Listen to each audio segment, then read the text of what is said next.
Some use knowledge to enslave others. Some use knowledge to contribute to the welfare of man. What is the strategic goal of the knowledge we are providing? And this quotation was by Yoweri Kaguta Museveni to Naguru in 2010. When you hear the word patriotism,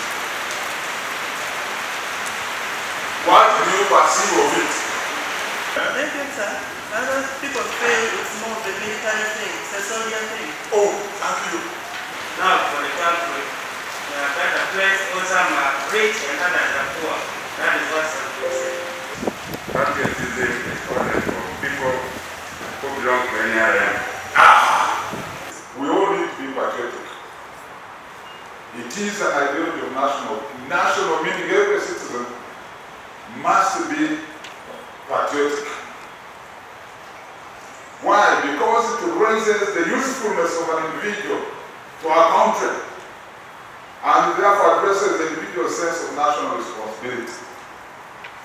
If you are not patriotic, you will have no attachment to Uganda, and everything that's public, you are less concerned. Even when you are given public resources to take control, your heart is not there. If you don't turn them into yours or individualize them, then you don't care for them properly. We have seen people, for instance, who don't take care of their vehicles when given to them properly. Brand new vehicles, and in 6 months it's written off. And other properties of government. We've seen people who burn roads. We've seen people who plant signposts to make sigil. Such people, because of lack of patriotism, have no national or public or attachment to the common good. Therefore, it is imperative that we conscientize every Ugandan to be patriotic. This patriotism is the same as nationalism. Sometimes many people think the two mean the same. And many scholars have actually, depicted them as same concepts and to mean the same. There is a fairly sharp divide in the academic literature between these close-related phenomena. George Orwell made a clear distinction between nationalism, which he identified with a desire for power, and patriotism, which in his view was devotion to a particular place and a particular way of life, which one believes to be the best in the world, and you don't wish to impose it on other people. While patriotism doesn't want to impose itself on others, nationalism will always want to jump the borders and impose itself on others. The main difference is that patriotism is naturally reflexive and defensive, a feeling that is directed towards oneself and one's fellows. By nature, a positive feeling of attachment, empathy, solidarity, pride and commitment to one's compatriots or fellow citizens. In contrast, nationalism can be offensive if it is directed against the different and the other, to the extent of xenophobia. Sometimes what we call nationalism breeds xenophobia. You've heard in Europe of the phenomenon of neo-Nazism.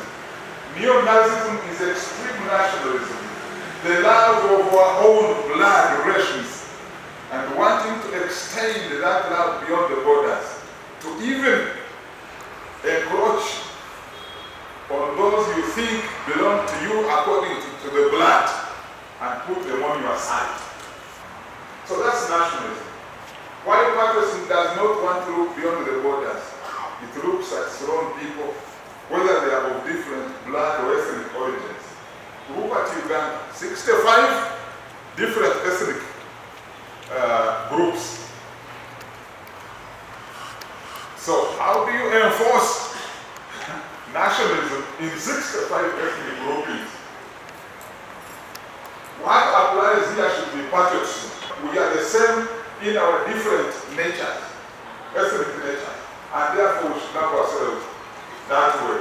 When you look at Objective Roman 29 of the National Objectives and Directive Principles of State Policy, it says, the exercise and enjoyment of rights and freedoms is inseparable from the performance of duties duties and obligations, and accordingly shall be the duty of every citizen.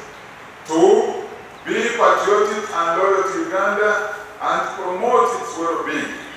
Take note of that. It is your duty and obligation to be patriotic and loyal to Uganda. Are we there? Africans used to work very hard. They were hard-working people. That's why Lord Macau in 1835, second failed when he was reporting to the British Parliament. He reported what he had seen in Africa. He did not see a single beggar, he did not see someone without food, he did not see a single thief in Africa. And he said we can't conquer this continent until we break this, until we turn them into beggars and turn them into thieves. Beggars not because they don't have the food, but they want to eat food that is not theirs. Hello? We have all the food, but we want to eat food which is not. That's why all of us go to the supermarkets to buy food which is not African. And you also have religions, who preach poverty here on earth. Blessed are you who are poor. You are the kingdom of heaven. Why can't I be rich here and also be rich there? What wrong is that? But all this was intended to inculcate negativity in us, to make us subservient and accept foreigners as being superior to us Africans. The modern religions actually don't teach hard work. They say, in order to succeed, to have a breakthrough, financial breakthrough, you only need to pray. Pray until you go into tongues. Until you go into tongues. I am not a pagan. Don't mistake me for being pagan. I am a believer. I pray. You must pray and also have time to work. Because here on earth you need food, you need other things. You must pray and work. And when Jesus actually taught prayer, I remember one day the disciples asked Jesus, teach us, Rabbi, teach us to pray. And he said, when you pray, say like this, Our Father, who art in heaven, hallowed be thy name. When you pray that, the highest you can go is 25 seconds. And that was taught by Jesus, isn't it? The Son of God, 25 seconds. So when you are in the church 77 weeks, 77 weeks, some of these days don't you think you are on your own? Yes, hey, you're on your own. The man said to pray for 25 seconds. You are praying for 77 weeks. The man wants to see his other people elsewhere. Yes, it's not be you. No. Nelson Mandela, in his book, The Long Walk to Freedom, observed that to hate is not natural people, but is taught. Like the media, most of them teach hatred. From morning to evening, they are teaching hatred, ethnic hatred, religious hatred, individual hatred. And we watch, and we don't fight back. So Mandela says, if hate can be taught, it can also be untaught. And that's the purpose of patriotic training, or patriotism training. To unteach some of these wrong things that have been taught to our people.